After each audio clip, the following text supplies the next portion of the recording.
नमस्कार, मैं हूं आपके साथ शीरीन। आज प्रधानमंत्री नरेंद्र मोदी का जन्मदिन है और इस मौके पर पीएम मोदी ने देश को बड़ा रिटर्न गिफ्ट दिया है। देश में 70 सालों से चले आ रहे चीतों के सूखे को खत्म कर दिया गया है। 1952 में वो साल था जब देश से चीतों को विलुप्त घोषित किया गया था। आज 2022 है और देश में चीते लौट आए हैं। नामीबिया से 8 चीते हिंदुस्तान लाए गए हैं और उन चीतों को मध्य प्रदेश के कुनो नेशनल पार्क के बाड़े में छोड़ा गया है। तो प्रधानमंत्री नरेंद्र मोदी का जन्मदिन है आज, और आज का दिन खास इस लिहाज से भी कि 1952 में विलुप्त हुए चीते आज वापस देश लाए गए हैं। 70 साल के बाद भारत की जनता भी अब इनका दीदार कर पाएगी। मध्य प्रदेश के कुनो नेशनल पार्क में इन 8 चीतों को रखा गया है, छोड़ा गया है। 4 अलग अलग तस्वीरें इस ऐतिहासिक पल की, जब देश को प्रधानमंत्री नरेंद्र मोदी ने किस तरीके से रिटर्न गिफ्ट के तौर पर इन 8 चीतों को भारत को दिया है।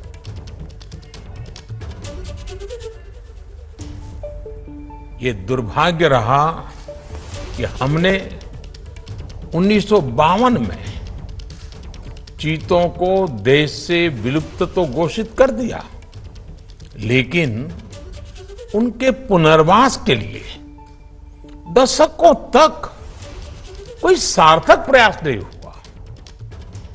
आज आजादी के अमृतकाल में अब देश नई ऊर्जा के साथ चीतों के पुनर्वास के लिए जुट गया है। बिहार के सीएम नीतीश कुमार की नजर पूरी तरह इस वक्त 2024 पर है। नीतीश मिशन 2024 पर लगे हुए हैं और ताजा और बड़ी खबर इस वक्त ये आ रही है कि नीतीश के यूपी के फूलपुर से चुनाव लड़ने की बात सामने आ रही है। सूत्रों की माने तो नीतीश यूपी के फूलपुर से चुनाव लड़ सकते हैं। जेडीयू के अध्यक्ष ललन सिंह ने एबीपी न्यूज से एक्सक्लूसिव बातचीत में कहा है कि पार्टी लोगों की भावनाओं का सम्मान करती है। फूलपुर बताया जाता है कि वहाँ से जवाहरलाल नेहरू भी 3 बार सांसद बने थे, प्रधानमंत्री रहे। वीपी सिंह भी वहाँ से लड़े, वो भी प्रधानमंत्री रहे। तो आपको लगता है कि यूपी, बिहार, इन सबों को जो आप एक करने की बात कर रहे हैं, 40 सीट घटाने की बात कर रहे हैं, तो ऐसे में वह क्षेत्र जो है वो मुफीद होगा? नहीं, मुफीद हो। यहाँ बिहार में 40 सीट में कौन सा सीट है जो मुख्यमंत्री नीतीश कुमार जी के लिए मुफीद नहीं है?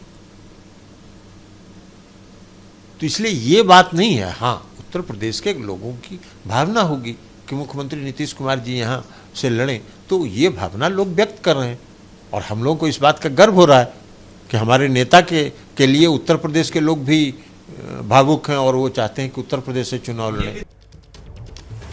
तो प्रकाश, हमारे संवाददाता जिन्होंने ललन सिंह से ये खास बातचीत की, इस वक्त हमारे साथ लाइव जुड़ भी गए हैं। उनका सीधे रुख कर लेते हैं। प्रकाश, जिस तरीके से भले ही सीधे तौर पर कुछ भी कहने से प्रधानमंत्री नरेंद्र मोदी के सामने क्या नीतीश कुमार खड़े होने जा रहे हैं, इनकार किया जाता रहा हो, लेकिन ललन सिंह का ये बयान बहुत कुछ साफ कर रहा है।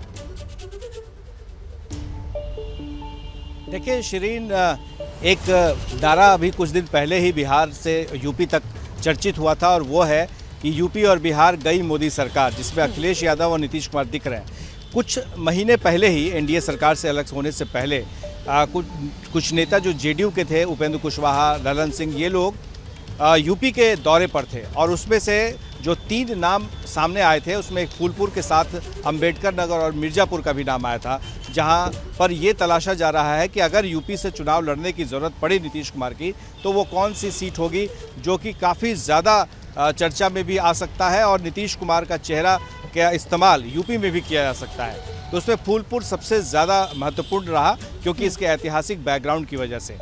ये देखना होगा कि क्या नीतीश कुमार लोकसभा का चुनाव जब लड़ेंगे तो इसके लिए सिर्फ बिहार के नालंदा सीट पर लड़ेंगे या फिर यूपी में भी लड़ेंगे, क्योंकि इनकी कोशिश होगी कि जो कुर्मी वोटर है, जिनकी संख्या यूपी में सबसे ज़्यादा है, तो उस हिसाब से, उस लिहाज से अगर उनके अंदर में ये बात आ जाएगी कि नीतीश कुमार प्रधानमंत्री पद के दावेदार हो सकते हैं, बन सकते हैं, तो वो जो तबका है वो छिटक करके यूपी में कम से कम और बिहार में इन दोनों का जो एक प्रचार होगा, तो उसका असर इस सरकार पर पड़ सकता है, उसका असर आने वाले दिनों में पार्टी पर भी पड़ सकता है। तो जाहिर है कि इसकी तैयारी अब से ही शुरू हो गई है। बिल्कुल, नजर रखिएगा प्रकाश, आगे भी आपसे हम बातचीत करेंगे। फिलहाल शुक्रिया। लेकिन जिस तरह से ये मिशन 2024 की तैयारी में नीतीश जुटे हुए हैं, उसी दिशा में ये एक बड़ा बयान है ललन सिंह का। लेकिन इसी बीच बात क्योंकि उत्तर प्रदेश की हो रही है, तो समाजवादी पार्टी का रिएक्शन भी इस पर आया है और कहा है कि अगर ऐसा कुछ है तो पहले हमसे चर्चा करनी चाहिए। समाजवादी पार्टी का नीतीश के यूपी के फूलपुर सीट से चुनाव लड़ने की बात पर यह रिएक्शन, पहला रिएक्शन, जिसपे उन्होंने कहा कि पहले हमसे इस पर चर्चा जरूर करनी चाहिए नीतीश कुमार को। तो आज शनिवार है और आज ही देश के प्रधानमंत्री का जन्मदिन भी है। जन्मदिन की इस तारीख को लेकर एबीपी न्यूज ने 72 घंटों का मोदी महासंयोग चला रखा है और वादे के मुताबिक अब इस मामले के खुलासे की बारी है। हमने आज दिन भर आपको अपने हर कार्यक्रम में मोदी के जन्मदिन के मौके पर उनके किए गए काम और आने वाले वक्त के लिए उनका भारत निर्माण पार्ट 2 प्लान से जुड़ी हुई खबरें और फैसले दिखाए। अब बारी आ चुकी है कि हम इस बात का खुलासा करें कि आखिर मोदी का जन्मयोग किस तरह भारत निर्माण के लिए किए गए सरदार पटेल के कर्मयोग से जुड़ जाता है।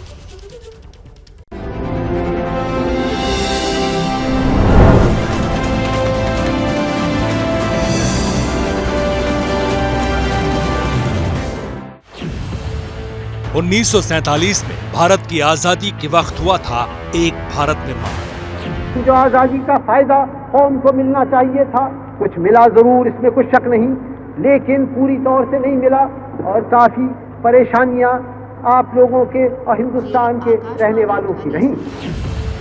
आजादी के वक्त भारत के सामने थी 3 बड़ी चुनौतियां। भारत की आजादी के बाद तुरंत मुल्क में चारों तरफ आग फैल गई, जो कौमी फिसाद फूट निकली। भारत निर्माण की 3 चुनौतियां: धार्मिक बंटवारा, कश्मीर किसका, हैदराबाद किधर। इन चुनौतियों के लिए किसने क्या किया, ये जरूर जानना चाहिए। आजादी के वक्त धार्मिक उन्माद को रोकने में जान लगा दी गांधी ने। राष्ट्र के पिता महात्मा गांधी जी मौजूद थे, इससे हम बच गए। यदि इस समय पर बंगाल में खुद महात्मा जी मौजूद न होते तो आज हमारी क्या हालत होती, वो कहना मुश्किल है। ईश्वर के दरबार में मैं महात्मा हूँ कि मैं दुष्ट आदमी हूँ, वो तो कोई नहीं जान सकता है। इंसान किसी का बदला ले नहीं सकता है, लेकिन किसका बदला ले? उससे कोई बुरा होगा और थोड़ा बुरा है, पूरा बुरा नहीं है, तो उससे बदला लेना। लेकिन आज तो वो परीक्षा के लिए हमारे पास कुछ है ही नहीं। तो वो जो पुतला बनाते हैं विजयादशमी के रोज, उसका मतलब मेरी निगाह में इतना ही है कि वो बदला लेना वो इंसान का, मनुष्य का, आदमी का काम नहीं है। कश्मीर को लेकर सारे फैसले अपने तहत कर लिए जवाहरलाल नेहरू ने।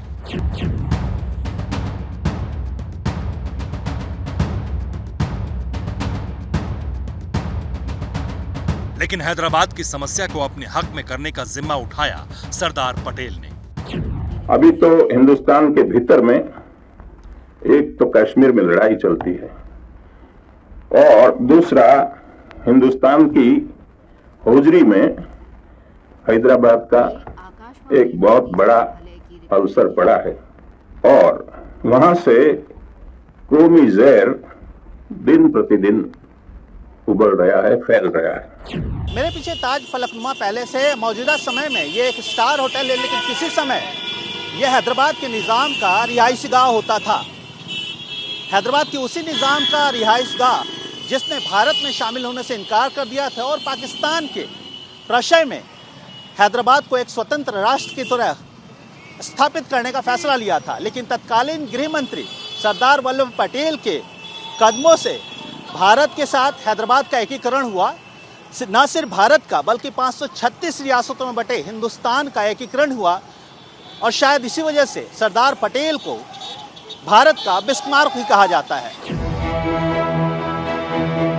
गुजरात के रहने वाले सरदार पटेल के इस कर्मयोग की तारीख 17 सितंबर 1948 के ठीक 2 साल बाद गुजरात के वडनगर में बनता है एक जन्मयोग। वडनगर के एक साधारण से परिवार में होता है नरेंद्र दामोदर दास मोदी का जन्म।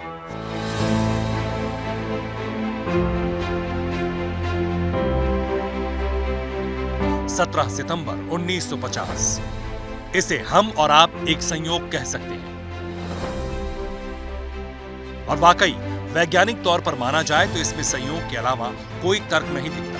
लेकिन हकीकत तो यही है कि भारत निर्माण से जुड़ी उस एक बड़ी और अच्छी घटना के ठीक 2 साल बाद जन्मे नरेंद्र मोदी।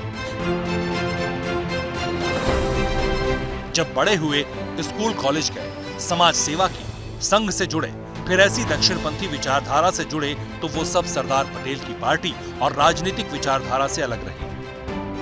आखिर ये संयोग इतना बड़ा कैसे हो गया कि जब नरेंद्र मोदी गुजरात के मुख्यमंत्री बने तो उन्होंने किसी जनसंघ, बीजेपी या आरएसएस के किसी संघ चालक की ही नहीं बल्कि दुनिया की सबसे ऊंची प्रतिमा बनवाई सरदार वल्लभ भाई पटेल की। नरेंद्र मोदी कभी सरदार वल्लभ भाई पटेल से मिले नहीं। नरेंद्र मोदी 17 सितंबर 1950 को जन्मे और पटेल ने 15 दिसंबर 1950 को दुनिया को अलविदा कह दिया। अब कल्पना कीजिए इस महापुरुष का व्यक्तित्व कैसा होगा। सरदार साहब के अंदर वो कौन सा तेज पुंज होगा कि ऐसे ऐसे रजवाड़ों के पास गए जिनके पूर्वजों ने अपनी तलवार की नोक पर पाई हुई सत्ता थी। ये कभी अपने बाहुबल से पाई हुई थी, अपने पूर्वजों ने बलिदान दिए थे। लेकिन सरदार साहब ने कहा भाई वक्त बदल चुका है, देश चाहता है, और उन्होंने पल भर में सिग्नेचर कर दिया। पूर्वजों का सैकड़ों साल पुराना राजा रजवाड़ा का राजा पाठ दे दिया एक इंसान को। साहब कल्पना कीजिए उस व्यक्तित्व की ऊंचाई कितनी बड़ी हो। आखिर तब फिर क्या हुआ कि राजनीति में अलग अलग विचारधारा रखने वाले ये दोनों लोग एक जैसी नियति की ओर बढ़ चले। नरेंद्र मोदी ने सरदार पटेल के कर्मयोग की विरासत बिना किसी औपचारिक रस्म और रिवाज के क्यों और कैसे अपना ली? आखिर क्यों जब गुजरात के मुख्यमंत्री रहे नरेंद्र मोदी को बीजेपी ने अपना प्रधानमंत्री उम्मीदवार घोषित किया तो उन्होंने किसी जनसंघ या बीजेपी नेता या किसी दक्षिणपंथी चिंतक के नाम पर नहीं बल्कि सरदार वल्लभ भाई पटेल के नाम पर ही देश के कोने कोने से किसानों के घर का लोहा मंगवाया, जिसे उनके ही स्टेचू में इस्तेमाल किया गया। तो इन सारे सवालों के जवाब ढूंढने के लिए ही हमने दिन भर आपको अलग अलग बुलेटिन में दिखाया है कि भारत निर्माण पार्ट 2 के लिए मोदी ने अब तक क्या क्या किया और क्या क्या करने का उनका इरादा है। दिन भर हमने अलग अलग बुलेटिन में ऐसी स्टोरीज आपको दिखलाई हैं। अभी है वक्त प्रधानमंत्री नरेंद्र मोदी के जन्मदिन के मौके पर उनके काम को फटाफट देखने परखने का। जिस वक्त भारत आजाद हुआ उस वक्त तक प्रधानमंत्री नरेंद्र मोदी का जन्म भी नहीं हुआ था। जिस समय कश्मीर का भारत में विलय हुआ उस समय तक प्रधानमंत्री नरेंद्र मोदी जन्मे भी नहीं थे। कश्मीर के भारत में विलय के बाद कश्मीर के लिए विशेष रूप से धारा 370 एक्ट लाया गया। इसका सरदार पटेल ने जबरदस्त तरीके से विरोध भी किया था और इस बाबत प्रधानमंत्री को, नेहरू जी को उस समय चिट्ठी भी लिखी थी। भारतीय जनता पार्टी के पुराने नाम जनसंघ के संस्थापक डॉक्टर श्यामा प्रसाद मुखर्जी ने तो धारा 370 के खिलाफ आंदोलन चलाकर कश्मीर में अपनी गिरफ्तारी भी दी थी, जहां उनकी मौत हो गई थी। 5 अगस्त 2019 को प्रधानमंत्री मोदी ने इस धारा को हमेशा के लिए हटा दिया और कश्मीर के पुराने इतिहास को हमेशा के लिए बदल दिया था। पटेल के इस सपने को पूरा करने वाली घटना सदैव सुखद मानी जाएगी। प्रधानमंत्री नरेंद्र मोदी ने देश की सैन्य व्यवस्था को विकसित देशों की तर्ज पर मॉडर्नाइज करने को लेकर भी एक बड़ी पहल की और इसी कड़ी में देश में पहले सीडीएस की नियुक्ति की गई। सीडीएस को जिम्मेदारी दी गई कि वो देश की तीनों सेनाओं को मॉडर्न थिएटर कमांड में बदलने का काम करें और ये काम अभी भी जारी है। प्रधानमंत्री नरेंद्र मोदी की अगुवाई में हो रहा ये काम नए भारत के निर्माण का एक बड़ा कदम है। लौह पुरुष सरदार वल्लभ भाई पटेल ने जिस तरह की मजबूत भारतीय सेना का सपना देखा था, प्रधानमंत्री नरेंद्र मोदी उसको पूरा करते हुए नजर आ रहे हैं। एक तो हमारा मजबूत एक मध्यस्थ सरकार और दूसरा हमारा मजबूत फौजी इंतजाम।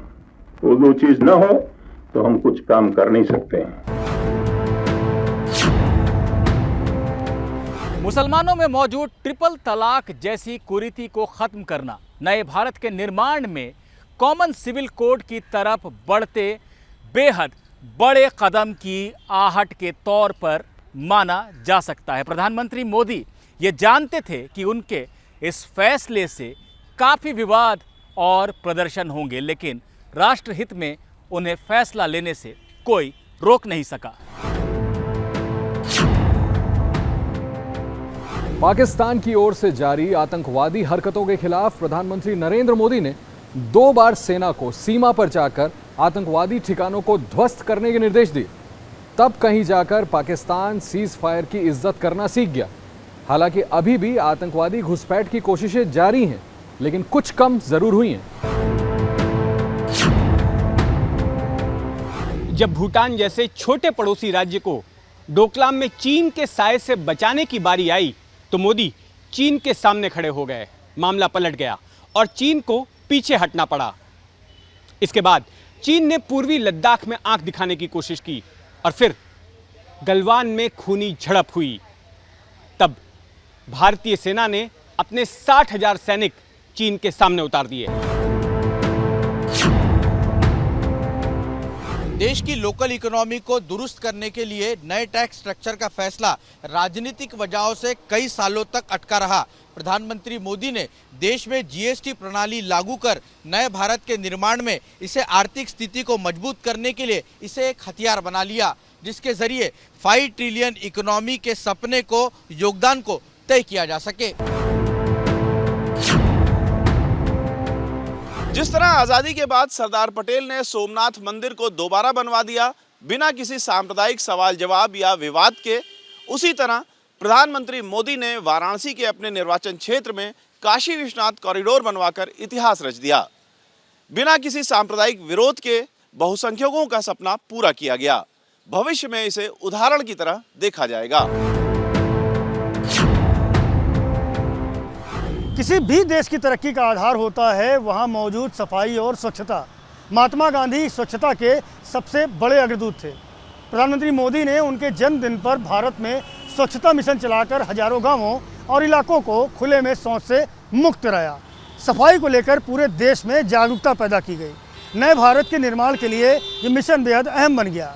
गंदा और गरीब होने की वजह से भारत की अंतर्राष्ट्रीय छवि को बदलने के लिए ये बेहद कारगर साबित होगा। प्रधानमंत्री मोदी ने कोरोना काल के तीसरे चरण में आत्मनिर्भर भारत का पैकेज दिया। 2022 में लाल किले से उन्होंने आज़ादी के 100 साल पूरे होने पर यानी 2047 तक भारत को आत्मसंपन्न बनाने का वादा किया, यानी 2047 तक भारत पूरी तरह से विकसित देश बनाने का मंत्र दिया। भारत के निर्माण में मोदी का यह योगदान दुनिया कभी नहीं भुला सकती है। तो प्रधानमंत्री नरेंद्र मोदी यारों के यार हैं, एक सच्चा दोस्त ही पूरी दुनिया की नजरों के सामने रूस के राष्ट्रपति पुतिन को ये कह सकता है कि आज का युग युद्ध का नहीं है। आज सभी अमेरिकी अखबारों में इसकी चर्चा है। 7 समंदर पार मौजूद मोदी के यार जानते हैं कि ये शख्स जिंदा दिल इंसान है। दोस्ती करता है तो टूट कर करता है। मोदी की इसी दोस्ती और डिप्लोमेसी की दुनिया कायल हो गई है। लगभग सभी राष्ट्राध्यक्ष हर एक मंच से ये कहता है कि ये है मेरा सच्चा दोस्त, माय फ्रेंड मोदी। नमस्ते, नमस्ते। My true friend, Prime Minister Modi.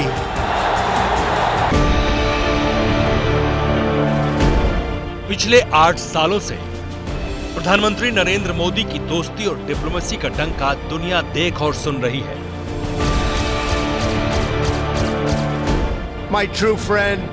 Thank you, my friend. A friend of India.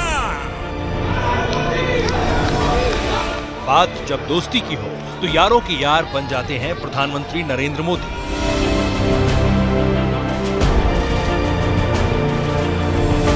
बात जब दोस्ती की हो तो सरहदें पार कर जाते हैं प्रधानमंत्री नरेंद्र मोदी।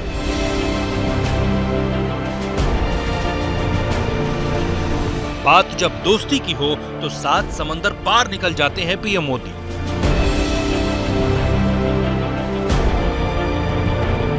और बात जब दोस्ती की हो तो तमाम बंदिशें भी तोड़ देते हैं प्रधानमंत्री मोदी।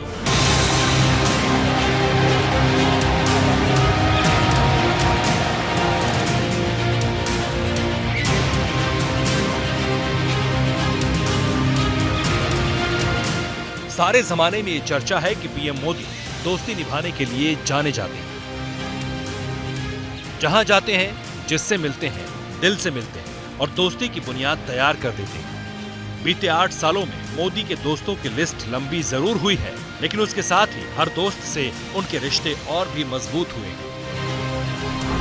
बराक ओबामा से लेकर बाइडेन तक, Putin, Netanyahu, Macron, Boris Johnson, Shinzo Abe, Angela Merkel, इसके अलावा एक नहीं बल्कि 6 मुस्लिम देश भी मोदी की यारी के मुरीद हुए हैं।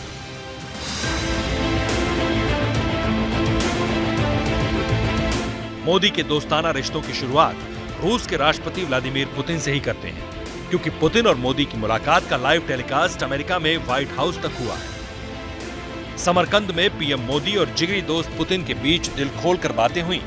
मोदी ने एक बार फिर बता दिया कि पुतिन से दोस्ती के मायने क्या है। और व्यक्तिगत रूप से मैं कहूं कि एक प्रकार से हम दोनों की यात्रा समान शुरू हुई। मैं सबसे पहले आपको 2001 में मिला, जब आप हेड ऑफ द गवर्नमेंट के रूप में जाए जाओ, मैं head of the state government के रूप में काम शुरू किया। आज 22 साल हो गए। हम लगातार, हमारी दोस्ती बढ़ती चली जा रही है। लगातार हम दोनों देश मिलकर के इस रीजन की भलाई के लिए, लोगों की भलाई के लिए काम कर रहे हैं। आपको बता दें कि यूक्रेन युद्ध के दौरान विश्व के तमाम बड़े देश रूस को पाबंदियों की जंजीर में जकड़ रहे थे, मगर प्रधानमंत्री नरेंद्र मोदी दोस्ती का फर्ज निभा रहे थे।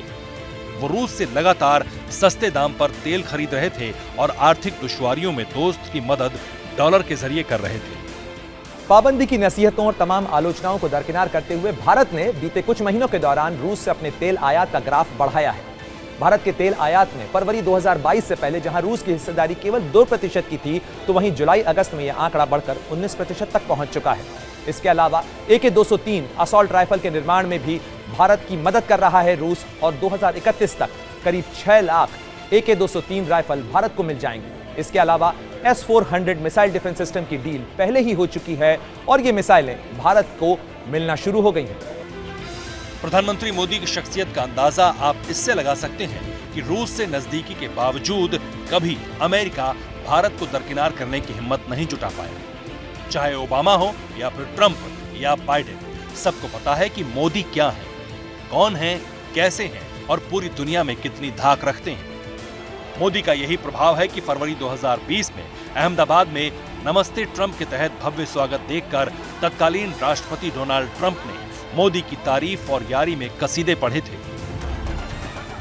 Let me begin by expressing my profound gratitude to an exceptional leader, a great champion of India, a man who works night and day for his country, and a man I am proud to call my true friend, Prime Minister Modi. He started out by his father's side as a Chihuahua, a tea seller. When he was a young man, he worked at a cafeteria in this city. Stand up. America loves India. America respects India. And America will always be faithful and loyal friends to the Indian people. जरा सोचिए, एक वक्त ऐसा था जब प्रधानमंत्री नरेंद्र मोदी पहली बार America गए तो व्हाइट हाउस से बहुत दूर ग्रिल के पास खड़े होकर तस्वीर खिंचवाई और वापस लौट आए। मगर जब दिल्ली की कुर्सी पर विराजमान हुए और पहली बार प्रधानमंत्री के तौर पर अमेरिका विजिट की, तो तत्कालीन राष्ट्रपति बराक ओबामा ने स्वागत का ऐसा इंतजाम किया कि चीन और पाकिस्तान के सीने पर सांप लौटने लगे। इसकी चर्चा खुद प्रधानमंत्री मोदी ने मन की बात में की थी। मैं जब पहली बार अमेरिका गया था तो व्हाइट हाउस जाना तो हमारे नसीब में नहीं था।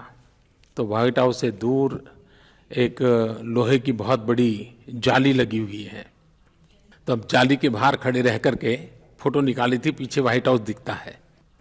और अब प्रधानमंत्री बन गए तो वो फोटो भी पॉपुलर हो गई। लेकिन तब मैंने कभी सोचा नहीं था कि मुझे भी कभी जिंदगी में व्हाइट हाउस में जाने का अवसर आएगा। लेकिन जब मैं व्हाइट हाउस गया, एक बात ने मेरे दिल को छू लिया और मैं ये कभी भूल नहीं सकता हूं। बराक ने मुझे किताब दी, तो कभी व्हाइट हाउस के से दूर कहीं खड़े रह करके फोटो निकालना और फिर कभी व्हाइट हाउस में जाकर के जिनके प्रति मेरी श्रद्धा रही है उनके जीवन की किताब प्राप्त करना, आप कल्पना कर सकते हैं कि दिल को कितना स्पर्श कर गया होगा। प्रधानमंत्री की एक खासियत और है, जो उनसे एक बार मिला वो बस उन्हीं का हो जाता है। मोदी की आत्मीयता ऐसी होती है जिसे देखकर हर कोई दंग रह जाता है। तत्कालीन अमेरिकी राष्ट्रपति बराक ओबामा के साथ भी कुछ ऐसा ही हुआ था, जब मोदी ने उन्हें नाम लेकर संबोधित किया था। हम आराम से फोन पे बात कर लेते हैं, हम आराम से गप मार लेते हैं, हंसी मजाक कर लेते हैं। इस केमिस्ट्री ने मुझको और बराक को तो निकट लाया ही है, वॉशिंगटन और दिल्ली को भी निकट लाया है, लेकिन अमेरिका की जनता और हिंदुस्तान की जनता को भी निकट लाया। उस दौरान हालांकि कुछ विरोधियों ने प्रधानमंत्री मोदी की इसके लिए आलोचना भी की थी, लेकिन दोस्ती को सबसे ऊपर रखने वाले मोदी को इससे कोई फर्क नहीं पड़ता।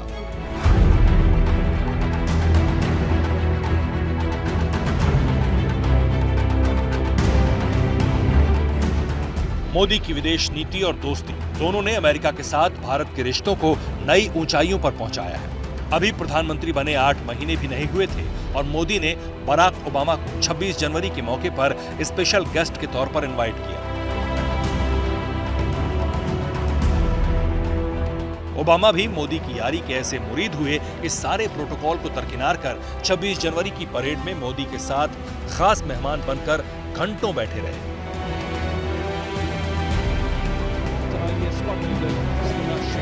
यही वो अमेरिका है जिसने कभी मोदी को वीजा देने से इनकार कर दिया था, लेकिन जब मोदी प्रधानमंत्री बनकर अमेरिका जाते हैं तो हर राष्ट्राध्यक्ष दिल खोलकर स्वागत करता है, रेड कारपेट बिछाता है, गले लगाता है और हाथों में हाथ डालकर स्टेज शो तक होता है। जब प्रधानमंत्री नरेंद्र मोदी हर राष्ट्राध्यक्ष को गले लगाने लगे तो उनकी इस हग डिप्लोमेसी की चर्चा हर तरफ होने लगी, लेकिन विपक्ष को यह बात रास नहीं आई। उनकी घेराबंदी की कोशिशें शुरू हो गईं, लेकिन प्रधानमंत्री मोदी ने अपना यह प्यार बांटना यूं ही अनवरत जारी रखा। आज भी जब वो अपने 7 समंदर पार वाले किसी यार से मिलते हैं तो उनकी यही गर्मजोशी नजर आती है। मोदी के जिगरी दोस्तों में एक नाम इजराइल के पूर्व प्रधानमंत्री नेतन्याहू का भी लिया जाता है। फ्रेंडशिप डे पर नेतन्याहू जब मोदी के साथ फोटो शेयर करते हैं तो लिखते हैं कि ये दोस्ती हम नहीं तोड़ेंगे। नेतन्याहू का भारत से गजब का लगाव रहा है। साल 2015 में जब प्रधानमंत्री मोदी ने इजराइल दौरा किया तो नेतन्याहू ने अपने दोस्त का स्वागत हिंदी में करते हुए कहा कि स्वागत है मेरे दोस्त, जिसे सुनकर वहां मौजूद हर एक शख्स हैरान रह गया था। आपका स्वागत है मेरे दोस्त।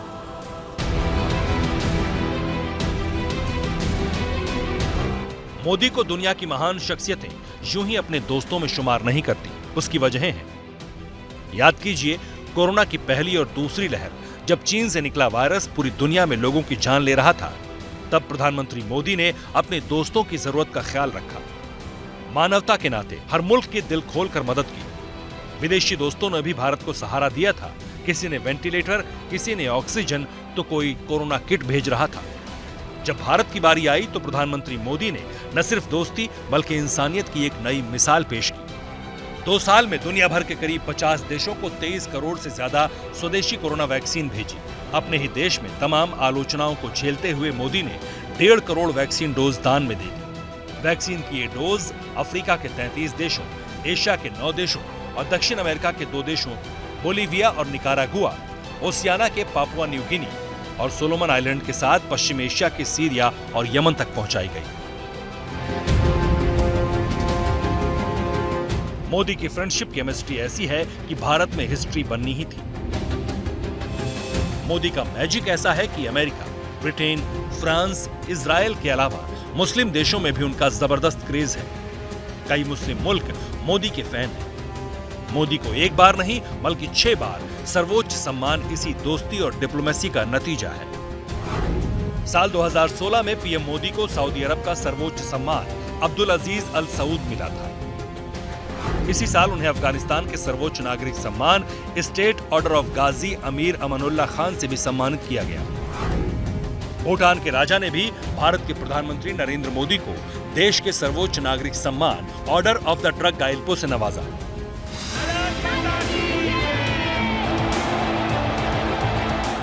दोस्ती के लिए मोदी सिर्फ 7 समंदर पार नहीं गए, बल्कि सरहदें भी पार कर गए। साल 2015 में नरेंद्र मोदी अफगानिस्तान गए थे। उन्होंने पाकिस्तान के प्रधानमंत्री नवाज शरीफ को फोन किया। बातचीत में नवाज शरीफ ने उन्हें लाहौर आने का न्योता दिया। फैमिली फंक्शन में शरीक होने के लिए मोदी भी तुरंत पहुंच गए। नवाज की मां के पैर छुए और पाकिस्तान को एक मैसेज दिया कि मोदी पाकिस्तान की आवाम का भला चाहते हैं। भारत के तमाम सुरक्षा एजेंसियों को मोदी के लाहौर जाने के फैसले से हैरानी भले हुई, मगर सारी दुनिया मोदी के इस कदम की मुरीद हुई। प्रधानमंत्री ने जिस शिद्दत से दोस्ती की, पड़ोसी मुल्क पाकिस्तान से जब बारी दुश्मनी की आई तो वो भी आंखों में आंखें डालकर निभाई। बालाकोट हो या सर्जिकल स्ट्राइक, सीना तान कर पाकिस्तान को उसकी हैसियत बताई।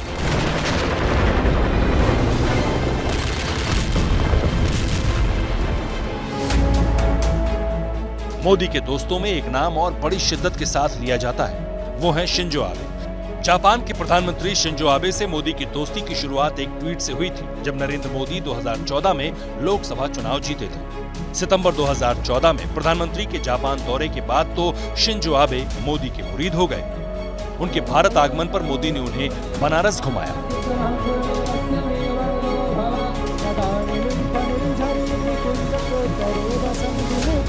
गुजरात दिखाया।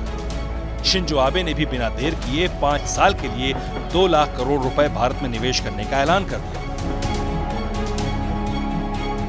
मगर 8 जुलाई 2022 की तारीख जैसे मोदी के सीने में शूल की तरह चुभी, जब एक चुनावी कैंपेन के दौरान शिंजो आबे को गोली मारी गई। प्रधानमंत्री ने कहा कि जापान ने अपना नेता खोया, मगर मैंने तो एक जिगरी दोस्त कमाया है।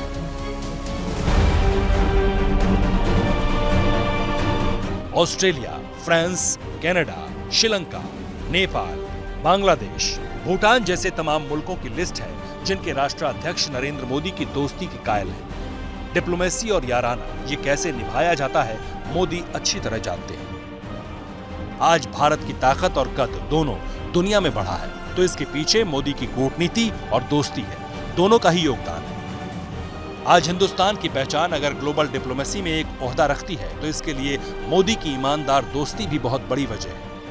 मोदी को मालूम है कि भारत की जरूरत क्या है। मोदी जानते हैं कि भारत के लिए कौन कितना अहमियत रखता है। मोदी को यह भी खबर है कि देश की अक़लियत को आसमान की बुलंदियों पर पहुंचाने का फॉर्मूला क्या है। यही वजह है कि आज पूरी दुनिया कहती है, my friend Modi.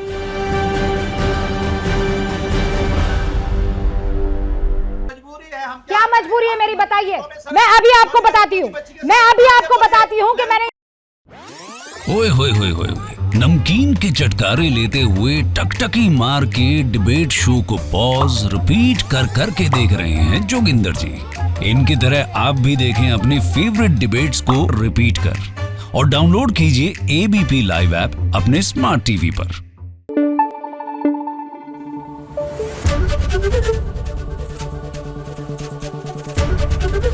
ABP news आपको रखे आगे।